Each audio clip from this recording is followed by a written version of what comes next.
Bonjour chers amis, nous arrivons à notre dernière méditation en ce cinquième dimanche de Carême et on va se laisser guider par le prophète Jérémie qui sera pour nous encore un nouveau témoin de l'espérance. La première lecture de ce cinquième dimanche de Carême vient nous rappeler justement par la voix du prophète Jérémie qui parle au nom de Dieu quelle est l'alliance nouvelle que Dieu veut conclure avec l'humanité. Écoutons ce passage du livre de Jérémie. Voici venir des jours, oracle du Seigneur, où je conclurai avec la maison d'Israël et avec la maison de Juda une alliance nouvelle. Ce ne sera pas comme l'alliance que j'ai conclue avec leur père, le jour où je les ai pris par la main pour les faire sortir du pays d'Égypte. Mon alliance, c'est eux qui l'ont rompue, alors que moi j'étais leur maître. Mais voici, quelle sera l'alliance que je conclurai avec la maison d'Israël quand ces jours-là seront passés. Je mettrai ma loi au plus profond d'eux-mêmes. Je l'inscrirai sur leur cœur. Je serai leur Dieu et ils seront mon peuple. Ils n'auront plus à s'instruire chacun son compagnon, ni chacun son frère, en disant « Apprends à connaître le Seigneur », car tous me connaîtront, des plus petits jusqu'aux plus grands. Je pardonnerai leurs fautes, je ne me rappellerai plus leurs péchés. Vous avez compris, vous avez senti que dans ce passage, l'expression clé, c'est évidemment « alliance nouvelle ». Quand Dieu lui-même qualifie cette alliance de nouvelle, ce n'est pas pour rejeter les anciennes alliances précédentes, mais c'est pour la parfaire, la mener à son accomplissement. Et on sait que l'alliance nouvelle atteindra son sommet quand Jésus la scellera définitivement dans sa mort et sa résurrection, ce que nous célébrerons à Pâques. D'ailleurs, Jésus fera lui-même expressément allusion à la prophétie de Jérémie en disant « Ceci est la coupe de la nouvelle alliance en mon sang, versé pour vous. Ce sera l'alliance nouvelle et éternelle. » Vous le voyez, l'alliance nouvelle dont parle Jérémie est porteuse d'une réelle espérance. Car malgré toutes les autres alliances que Dieu avait scellées avec l'humanité, il y a eu, vous le savez, toutes les trahisons, les refus, les rejets de cette parole d'alliance par l'homme. Mais Dieu ne s'avoue jamais vaincu. Je mettrai ma loi au fond de leur cœur.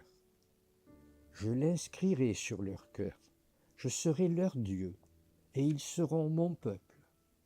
On entend presque un Dieu entêté par amour. Dans son message de 2023, pour la 38e journée mondiale de la jeunesse, le pape François nous dit comment la prière et nos choix quotidiens peuvent justement nourrir cette espérance. Sur la prière, voilà ce qu'il dit aux jeunes. La prière est la première forme de l'espérance. Tu pries et l'espérance grandit. Tu vas de l'avant. Prier, c'est comme prendre de la hauteur. Chers jeunes, lorsque l'épais brouillard de la peur, du doute et de l'oppression vous entoure et que vous ne parvenez plus à voir le soleil, prenez le chemin de la prière. Car si personne ne m'écoute plus, Dieu m'écoute encore, disait le pape Benoît XVI.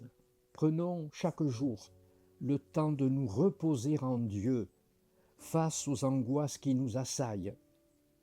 Je n'ai mon repos qu'en Dieu seul, dit le psalmiste. Oui, mon espoir vient de lui. Et à propos de nos choix quotidiens, voilà ce que disait encore François aux jeunes. Je vous invite donc à choisir un style de vie fondé sur l'espérance. Je vous donne un exemple. Sur les réseaux sociaux, il semble plus facile de partager les mauvaises nouvelles que les nouvelles d'espérance. Je vous fais donc une proposition concrète. Essayez de partager une parole d'espérance chaque jour. Devenez des semeurs d'espérance dans la vie de vos amis et de tous ceux qui vous entourent. Voyez comment le pape François nous invite, et en carême, mais toute l'année aussi, à être vigilants sur la prière et les choix de vie. Et c'est un peu pourquoi notre cher pape François nous ramène à la vie baptismale qui fera de nous des témoins de l'espérance. Et nous renouvellerons nos promesses baptismales, ne l'oubliez pas, lors de la vigile pascale. Voilà le pape François ce qu'il nous dit. Nous ne pouvons pas garder l'espérance chrétienne pour nous, comme un beau sentiment personnel, parce qu'elle est destinée à tout le monde. Soyez particulièrement proches de vos amis qui peuvent vous sourire en apparence, mais qui pleurent à l'intérieur, pauvres en espérance. Ne vous laissez pas contaminer par l'indifférence et l'individualisme. Restez ouverts, comme des canaux à travers lesquels l'espérance de Jésus peut s'écouler et se répandre dans les milieux où vous vivez. Quel beau témoignage de notre pape. Et vous voyez comment, à partir de la prophétie de Jérémie, de ce 5e dimanche de Carême, là encore l'espérance est au rendez-vous, nous entraînant encore plus à être témoins de l'espérance. Et pourtant, chacun le sait bien, ce n'est pas facile d'être témoin de l'espérance dans un monde qui désespère, dans un monde violent, cruel, de plus en plus indifférent à Dieu, et en raison aussi du désarroi qui peut nous habiter, d'où l'urgence et la nécessité de témoigner d'un avenir autre, d'un avenir de paix, d'amour, de fraternité, d'accueil, de bienveillance. C'est ce que rappelle d'ailleurs, encore une fois, le pape François dans l'exhortation Christus Vivit qu'il a adressée aux jeunes et à tout le peuple de Dieu en 2019. Et justement, il évoque à un moment la crainte du jeune Jérémie, le prophète, devant la mission que Dieu lui avait confiée. Écoutez le pape François. Quelque chose de semblable est arrivé au prophète Jérémie, appelé, alors qu'il était très jeune, à réveiller son peuple. Dans son désarroi, il a dit « Ah Seigneur, vraiment, je ne sais pas parler, car je suis un enfant. » Mais le Seigneur lui a demandé de ne pas dire cela. Et il a ajouté « N'aie aucune crainte, car je suis avec toi pour te délivrer. » Et le dévouement du prophète Jérémie dans sa mission montre ce qui est possible si le courage de la jeunesse s'allie à la force de Dieu. Ça encore, c'est un grand motif d'espérance pour nous. Quand nous sommes appelés à être chaque jour témoins de l'espérance, pensons que nous ne sommes jamais seuls. Et quel que soit notre âge, notre expérience, mais aussi nos peurs, nos échecs, nos hésitations, pour vivre concrètement l'alliance nouvelle et éternelle, n'oublions jamais que Dieu est là. Il nous accompagne. Il marche avec nous.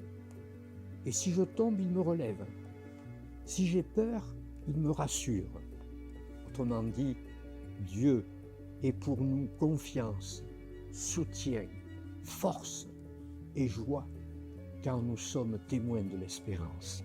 Voilà, chers amis, nous arrivons au terme de ces méditations de Carême qui nous appellent à être témoins de l'espérance. Et n'oublions pas, c'est ça le but du Carême, qu'à Pâques nous ferons mémoire de l'alliance nouvelle et éternelle scellés dans la mort et la résurrection du Christ. Et puis, ça continuera encore tout le temps pascal, la cinquantaine pascale, jusqu'à Pentecôte, pour nous conduire et marcher sur ce beau chemin de l'espérance. Je vous souhaite une belle semaine sainte à tous, à toutes, de saintes fêtes de Pâques qui se prolongent jusqu'à Pentecôte et bien au-delà, pour que vous soyez tous témoins de l'espérance.